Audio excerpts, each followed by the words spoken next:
Yun, nagbabalik na naman ulit tayo, no? Kung saan ho kayo naroroon ay magandang umaga, magandang tanghali at magandang gabi sa inyong lahat, ano ho? Andito ho kami ngayon sa may Shell at kami ho'y magkakarwas. Mahal na rin na maghiga muna. Yan. Kuan ho, ako ba'y pwede ka ho kung makisuyo sa inyo? Paki-comment naman ho kung mga taga saan kayo. At para malaman ho namin kung saan ho nakaabot ang bidyong ito. Bago ho tayo magsimula, magsha-shoutout muna ho tayo. Mahal na rin na, pasuyo nga ng iyong cellphone. Yan. Sobra ko hong na-appreciate naming lahat, ni Utoy, ng aking asawa. Yun hong mga bagong subscriber ho. At saka syempre ho, yun hong mga lumang subscriber na ho, na patuloy hong nanonood sa aming munting video dito ho sa YouTube. Ho. Maraming salamat ho. Hindi, dito ko na lang babasahin. Hindi, para isa na. No, dito ko na lang babasahin sa cellphone. Kaya nga, Kasi nakaharap ako sa kanila. Isasend ko nga sa messenger mo. No, hindi nga. Okay. Dito nga babasahin. Yan. Ang gulo mamahal na Reyna, ha. Meron ka sa messenger ah. Yan, sino ga nagpa-shoutout dito? Ano to? Kids and Parents Playtime. Pa-shoutout daw po si Mr. kung si Ryan Saldivar. Idol na idol po kayo at pareho kayong taga Batangas. Sana makita namin kayo ng personal Taga rito din po kami sa Edmonton. More blessing ho. We love your humility. Keep it up. Pa-shoutout po sa next vlog nyo, Louie Pescador. Salamat po sa mga vlogs nyo, Sir Louie Pescador. Maraming salamat ho. Sa susunod naman ho'y sabihin nyo pag kayo mag-comment ha, yung sinabi ko kanina kung taga saan kayo, at para malaman natin kung saan nakabot ang ating video ito. Pa-shout, nasabi ko na ito. Shoutout po, new subscriber, Arlene Fernandez from Philippines. Yan. Ate Arlene, Miss Arlene Fernandez, maraming salamat ho. Ingat ho kayo diyan sa Pilipinas. So wala na. Willie Alcala, hi Mr. Limuega family. Shout out naman Willie from Dover, Delaware, USA. Madalas ko kayo pinapanood. God bless. Ingat po kayo palagi. Maraming salamat po. Tapos sino pa ba? Nasaan yung messenger mo? Ito Eman Espinosa. Kung hindi ako nagkakamali, taga-Kuan ito, Australia. Boss Idol, musta na dyan sa Canada? Nakalimutan mo ko shout out last time. Hehe. From Adelaide, Australia. Yan, shout out po sa inyo Sir Eman. Maraming salamat po sa pagtsatsaga po sa panunod sa aming munting channel. Siya pasabi naman po kung taga saan po kayo, ano? At para malaman ho natin kung saan ho nakaabot itong ating video na ito, ano ho? Mamaya ho tayo maghuntahan at magkakarwash muna ho tayo. 76220. Yan. Yan, pasok na tayo.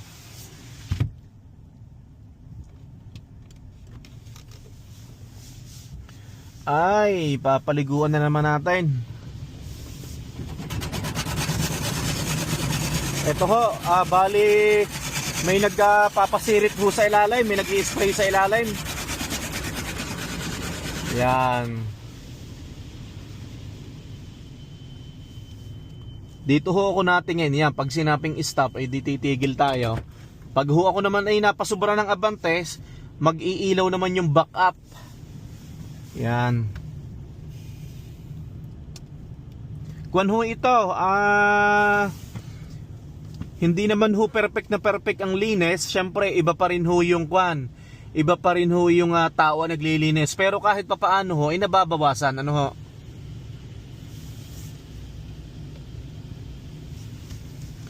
Yan, nag-i-spray na ho. Parang aabot ho din ito ng kuan ng mga 10 minutes.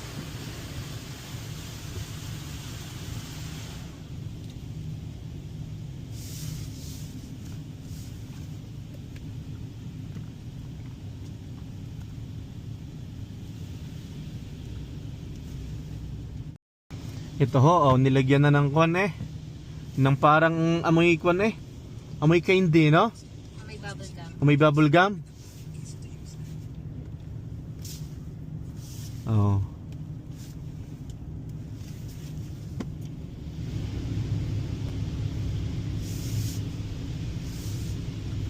Sa nagtatanong ho kung anong takbo ng aking sasakyan, 61,000 ano po.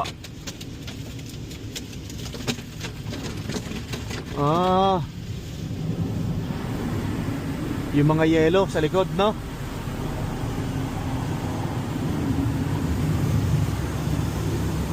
Oh, lakas ah.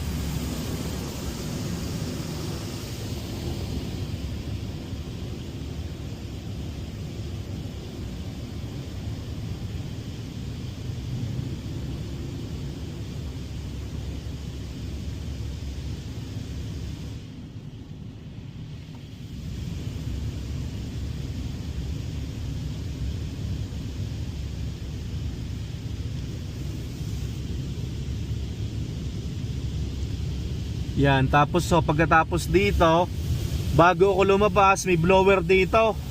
May blower dito sa exit.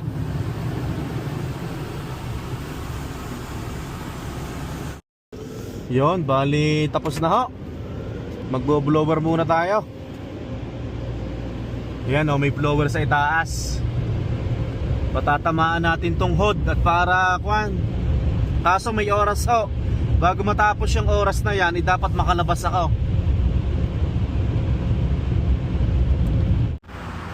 Ito. Yan, yan malinis ho. Pero hindi naman masyado. Pero natanggal ho naman yung mga putik-putik. Oh. Kahit pa paano naman ayos.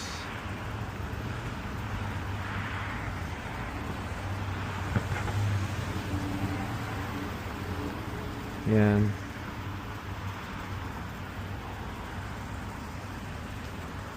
Yun nga lang, ang loob ay hindi ko makukuha. Ibabakyum ko na lang siguro.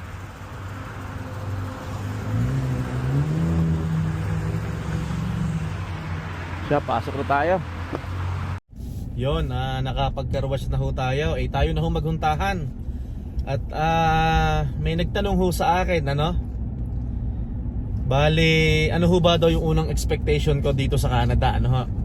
Sa mga bago ho sa aming channel, ano?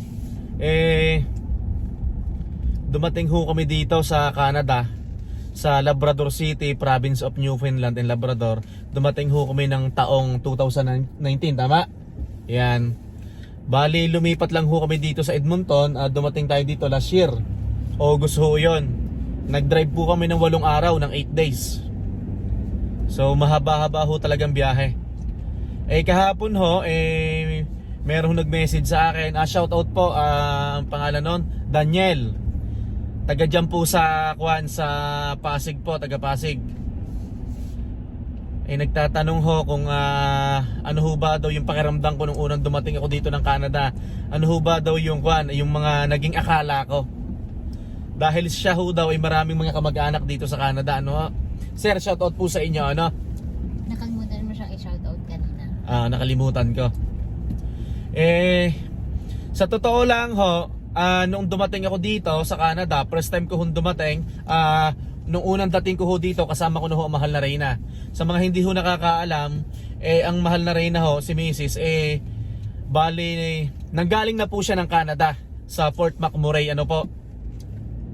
Ngayon ho, syempre, nung umalis ho ako ng Pilipinas, bago pa ho ako lisanin ang ating bansang Pilipinas, nag-e-expect ho ako dito ng talagang kung ano-anong bagay, ano ho. Doon ho sa unang sahod ko dito, magkano ang unang sahod ko dito? $14 per hour, no? Nasa restaurant ho kami noon. Ang mahal na Reyna naman ay $12. Syempre ho, nung nasa Pilipinas ako, convert ako ng convert. Yan. Sabi ko, convert mo nga to asawa ko, yan. Pero binibrief na naman ho ko ng asawa ko, palibhasa siya may experience na dito sa Canada. Binibrief niya na ho ako na hindi mo buong matatanggap yung sahod mo. Parang tuwan-tuwa na ako nun Kasi 'di ba $14 per hour, itatimes ko yun by 8. By 8 hours, no? Tapos itatimes ko yun. 7.5. Oo, itatimes ko yun for 5 days, tama? Tapos yun namang 5 days na yun, itatimes mo pa sa times 4, 'di ba? Kasi abot siya ng magkano mahal na Reyna? Yung $14 per hour? Magkano ang compute mo kanina? Sa 1,000. 1,050. 1,050. So, 2 beses ho kasi nasahod dito bi-weekly. Baka po malito kayo sa bi-weekly ha. Doon po sa mga papunta palaan po dito sa Canada, ano ho. Pag bi-weekly ho ay every 2 weeks, ano ho. Parang Pilipinas, kinsenas Parang katapusan. kinsenas katapusan. Yeah. Okay, oo. Baka hulaan kayo malito. Di kuan ho, tumatama ho ang aking sahod kada buwan ng 2,100. Tama? 1,050, ano? So magkano yung sa peso sa atin? Ikon mo nga para kung ano ang pinag-uusapan ho natin taon 2019, ano ho? Parang kulang-kulang 100,000 ang sahod ko kada buwan. 86. 86,000, ano ho? Bali ako tuwan-tuwa na. At makaka-receive ako ng gayong 86,000, ano ho? Yung pala, ay ang katotohanan, syempre doon ho sa 86,000 na yon, babawasin ho yung pambayad sa bahay. Tapos syempre bagong dating, bumili ho agad ako ng cellphone na naka-line, tama? Yan, naka-line yung cellphone. Tapos ano pa yung binabayaran natin? Syempre, ilan tayo sa bahay, kasali din tayo sa internet, sa okay, tama ka. Marami palang expenses. Tapos ano pa ba? Di syempre tuwan-tuwa ako doon sa 86,000. Ano pa yung baka may nakakalimutan ako? Siyempre kinakaltas yung bahay, yung pang-grocery natin. Nagtataksi tayo. Tayong dalawa, 750 o 20 kada buwan. Hindi. Nagbabudget ako ng 650 per month. Sa taxi natin. Tax. Tapos nagkaroon tayo ng sasakyan. Kaya tayo nagbabudget ng 650 kasi po wala pong bus Yan. din sa town namin, sa Labrador Yan, City. wala pong bus doon. Baka ma-judge tayo. Yan. Nagtataxi kayo. Wala po kaming bus. Yan. So medyo malayo po yung bahay sa sa restaurant. Sa restaurant. Oo. So kung lalakarin po siya is nasa almost 1 hour. Nakarating po kami dito sa Canada dahil sa restaurant po, skill worker po ako under skill program, provincial nominee, ano po. Ako po yung principal, tapos open work permit po ang mahal na Reyna. Pero syempre, nag-apply ako sa Yan. Indeed. Yan. So nakita lang po ng mahal na Reyna yung sa Indeed, ano po. Nag-apply po kami through Indeed. Through Indeed. Ako po, nag-apply po ako through Yan. Indeed. So na-hired ako. So maiba po tayo ng usapan, yun nga po, parang nakakasilaw. Siyempre, nung nasa Pilipinas ako, wow, $14. Tapos aabutin ako ng 86,000 a month. Pagdating ho dito, siyempre, ganun pala talaga. Ang expectation ko, talagang makakaipon agad. Hindi ho pala, ano ho? Talagang kinakaltas ang bahay, yung taxi na nabanggit na mahal na Reyna, tapos yung pang bilis ng telepono, tapos meron pa kaming naghahati-hati pa din kami sa internet. Tapos ano pa? So sa madaling Kuryente, sabi, tubig, di ba? so sa madaling sabi, yung thinking mo as sa Filipino na nasa Pilipinas, mayaman ang nasa Canada. Yan Maraming pera ang nasa Canada. pero ganun yung nasa isip ko kasi syempre Kasi first time ko magpunta ng Canada, yes. di ba? Pero alam ko naman, na-brief mo na ako na magbabayad tayo ng bahay kasi na-experience mo na. Kasi si mahal na Reyna ho galing ng Port McMurray, umuwi ng Pilipinas, tapos nag-apply ho ng Canada ulit, kasama na po ako, ano po. Yan, so ganun po nangyari. Yung pala ang katotohanan. Tapos after 6 months, parang nakabili na tayo ng second hand na sasakyan. Yan, akala ko yung sasakyan na yun basta na lang namin bibilhin. Akala ko basta na lang ipapangalan sa pangalan ko. Yung pala, pag binili mo, ipapa-inspect mo pa. Yung magbabayad ka ng inspection. Ganun pala, hindi kagaya sa Pilipinas na okay, deed of sale. Ganun na, ano.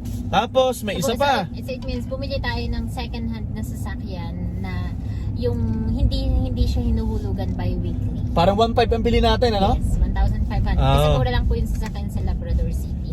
Tapos ano pa yung So ngayon ang binabayaran na lang natin doon is insurance. yung pa, nagulat ho din ako doon. Yung pala kailangan pa din ho ng insurance. So yung palibhasa, new driver ho ako sa Canada, mataas yung insurance ko, parang 200 plus. Noong time na yon, tanda ko yun kasi new driver ka eh. So 200 plus yung insurance natin. Hirap na hirap si tatay. Sino? Ayun lang po, talagang akala ko dito sa Canada na talagang instant na parang makakaipon ka agad. Yun talaga yung expectation ko dito.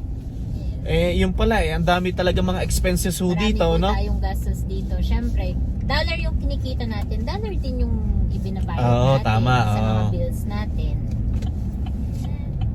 So, ang katotohanan, wala pong free sa Canada. Yan, dito na ho tayo sa bahay. Ano kayang ulam? Ano kayang niluto ng Lolo Poldo? Parang amoy paksiw na bangus kanina eh. Oo. Baka paksiw na bangus. Ka ba? Oo, kinuha ko yung tripod.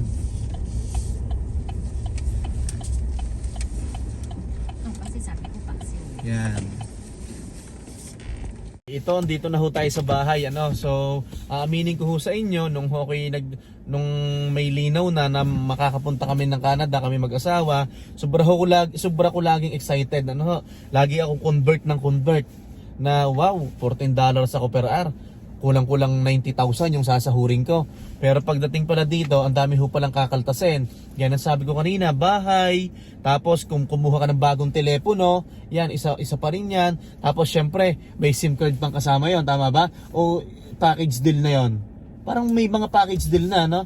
Yung after 2 years. Oo. Yung una mo, SIM card lang, body line lang yun. Tapos bukod doon sa sahod, may kinakaltas pang tax nga, 15% pa sa Newfoundland and Labrador, di ba? Ganon. So, parang Sikil ko mga kawan. parang naka-adjust ho kami. Parang nakaipon tayo mga after 2 years na, no? Mahal na Reyna. Kasi nagbabayad pa rin tayo ng utang. Yeah, Kasi tapos, nagsangla po kami ng lupa nung eh. nag-i-start na tayo mag-ipon, nagka-pandemic naman. Oo. Yan, hanggang sa medyo sa totoo lang naman ho, maniwala at kayo sa hindi, medyo yung paggamit ko ng credit card dati nung bago ako dito ay talagang medyo lumihis ho ng kaunti. Medyo napayabang ho talaga. Minsan syempre napapabili ako ng sapatos. Matigas po kasi ulo niya. Yan, hanggang sa natuto na ako na hindi pala ganoon. Ang hirap po kasi nung trabaho. Tapos parang ang hirap nung parang nag-expect tayo na may overtime lagi, 'di ba? Paano kung walang overtime, wala tayong sobrang pera noon, no? So, wag po tayo mag-expect na parang pag sinabi natin Canada, may pera agad, madaling makakaipon na parang mga big time. Siguro po, depende po siguro sa mga pasahod ng company nyo, no? Tsaka imaginein mo kung pinapasahod ka hourly. For example, tayo dati, ikaw $14 per hour. So ngayon, kakain ka sa McDonald's. Magkano yung value meal sa McDonald's? Nasa $12, $14. So wala na kagad yung 1 hour na tinrabaho mo. Grabe nga nun. 'Di ba? So ngayon, maiisip mo, yung kinakain mo, 1 hour mo na kagad na pinagtatrabaho. So maiisip mo, Tsaka kung ho din noon, magastos nung pala unang talaga. taon ko sa Canada, syempre, pag may nagyayaya ng mga birthday yan, ako'y Batanggenyo, medyo nainom-inom ako. Minsan nahiya ho akong pumunta kasi ang hirap po naman magpunta na wala ka man lang isang dalang maliit na alak. Ngayon, talagang nagtiis ho ng gayon. Pero nung medyo tumaas-taas na ng kaunti ang sahod, nagkapera ako noong cook ako sa umaga, tapos delivery driver ako sa gabi. Yan, bali sa restaurant ho din yon. Bali, nagluluto ako sa umaga, tapos cook ho ako. Yan, may extra na kaming pera noon, nakakaipod-ipod na. Yan. Nakakainom-inom na ho tayo ng kaunti, na pag may nagyayaya, may nakakabili ho ko kahit kasi 12 bottles dito ang beer o kaya 6 bottles, yan. So natuto ka rin doon. Oo, natuto rin ako na ang hirap talaga kitain ng pera. Yeah. So sa mga Sir Daniel, shoutout po sa iyo.